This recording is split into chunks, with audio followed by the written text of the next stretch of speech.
Trapped in a bank heist. Yesterday morning, I went to the local bank to deposit a check my grandma has sent me. As I was standing by the teller, waiting for her to deposit the check into my account, I heard someone come through the double doors. This might sound dorky, but ever since I was a kid, I've wanted to be an undercover agent for the FBI, and while that's not the field I ended up in, I like to play games in my mind. One of these games is to always be aware of who is in the room. So when I heard the double doors open, I looked over my shoulder to see a tall African-American man with dreads. The dreads caught my attention because they looked to be poorly taken care of and made his hair really poof out. I turned back to the teller, and the man came up beside me and started throwing wadded up plastic shopping bags at the teller. My teller made eye contact with me and awkwardly chuckled as if she thought it was some poorly done joke. But then the man started shouting at them to put money in the bags. In one leap, he jumped onto the counter, which in hindsight was impressive because it's nearly 5 feet high, and over to where the tellers were standing. But as he jumped up, he hit his head on the ceiling, knocking his wig and glasses off. I just stood there staring, half in shock, and half because I wanted to be able to identify him to the police. He rummaged around behind the counter, stuffing money in his grocery bags, before coming to stand behind the teller that had been handling my transaction. Only then did he realize I was standing there staring at him.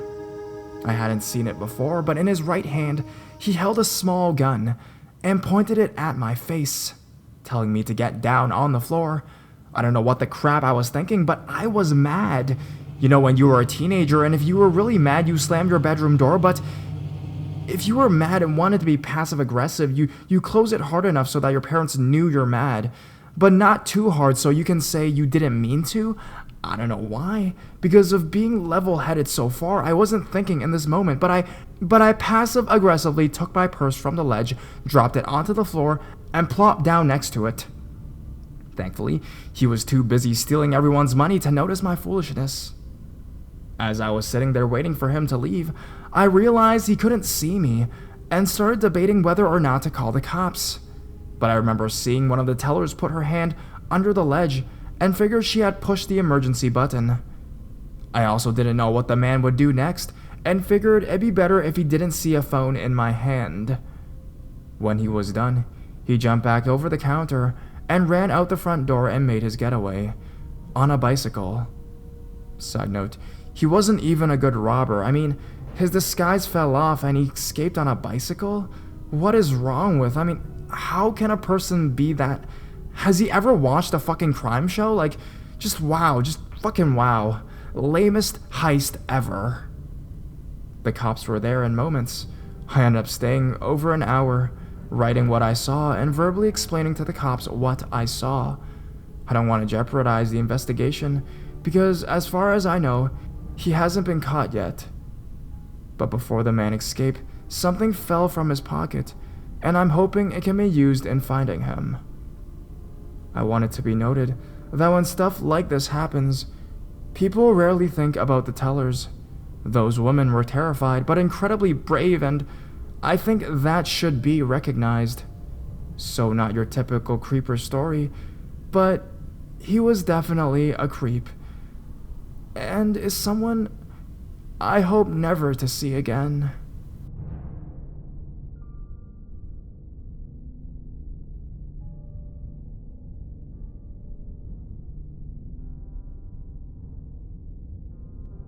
Super strange bank encounter.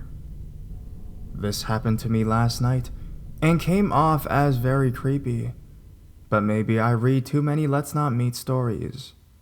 Let me preface by saying I am 6 feet tall and about 220 pounds male. I am not usually intimidated or creeped out by most people. So last night, on my way home from work, which is around 11 p.m., I stopped at my bank to put in my check. Let me just also preface that I live in a fairly large city in Canada. That is basically a big suburbish area. Anyway, I went and did my banking and walked back to the car where I was finishing eating a sandwich I had purchased on my way home. Suddenly, Someone knocks on my driver's side window. It startles me, and I look up to see a middle-aged woman standing there. I finish my bite of sandwich and roll down the window. She says, "Excuse me, how do I get to Smith Street? Is it near here?" I had not heard of the road, so I grab my phone and put it on the GPS. She then says, "Yeah, my phone's dead, or I would have done the same. I've been riding around all night looking for this road," as she points to her bike. The GPS finally finds the road, and it's nowhere near where we are. I show her on the map, and she randomly says it's freezing out here. It being July, the temperature even at night is far from freezing. She then proceeds to ask me to take her to the location. I found two things wrong with this. One, this woman is going to get in a car with some guy she met in a parking lot at 11 p.m. And two, I was not going that way anyway, so no dice. I told her, sorry, I'm going the other way, and she gave me this strange look of almost utter disappointment. As she gave me this look, I lied and said I had to be at work soon anyways. She then goes, no, it's fine.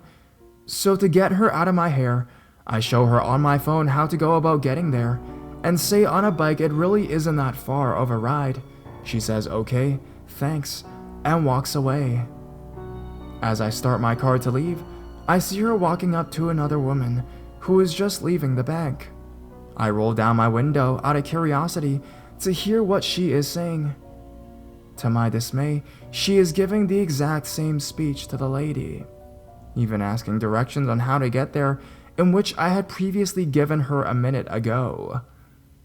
I sat there and waited to ensure the wand did not let the bike lady into her car, and then drove off. I am still trying to figure out her intentions. Maybe she did just want a ride, but the way she reacted to me saying no and just her general demeanor was off. Either way, creepy bike lady, let's not meet again.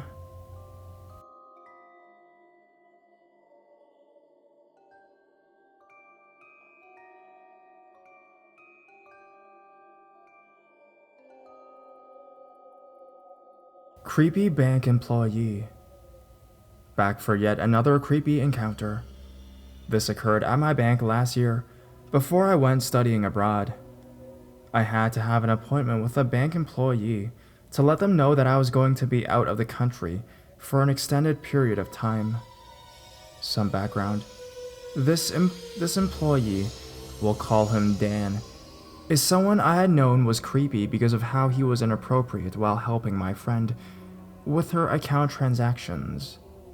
I went in for a consultation with her because it was on the way of us going to the beach one day, and instead of acting professional like most employees, Dan decided to flirt with us and try to convince us to purchase a Victoria's Secret credit card to maintain good credit, and how he would love to be there for that. Okay, dude, whatever you say. We sort of just laughed it off and were awkward. However, as weeks went by, he continually tracked my friend's purchases and used her account information to get her phone number and text her and even invite her out. Which is so not okay. Dan continued this until she eventually canceled her account with that bank and opened another one at Bank of America. He was never reported. She didn't want anything to do with it, and she blocked his number. Fast forward to last year, when I had to go in and meet with a bank employee. I walked through the door, and lo and behold, it's creepy Dan. Great, I was alone, and even though there were plenty of bank employees around, we were in his cubicle, and since I was traveling to Europe, and he was Spanish or something, he started asking me how to say inappropriate words in Spanish like balls and vagina. All that extremely creepy stuff. He asked for my email address, and I said I didn't have one. He asked for my phone number, and I said I was studying abroad. I had discontinued service.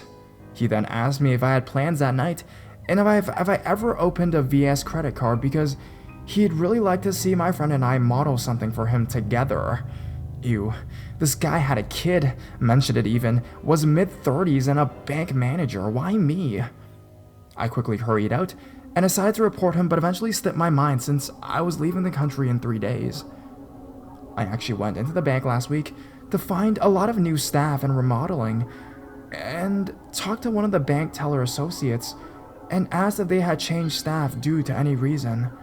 I mentioned that there were a couple of creepy dudes. Dan had a creepy friend named Steve that also worked at the bank and was equally disgusting, that were texting my friend and acting unprofessional and inappropriate. The bank teller said that he had them fired due to a complaint that a young girl had been harassed and texted and basically bank stalked by Dan. Thank God Dan's fired. I can only imagine how many girls he might have harassed or done even more to. Do your job. Don't make your customers feel uncomfortable or unsafe around you. And for the love of God, stop being creepy.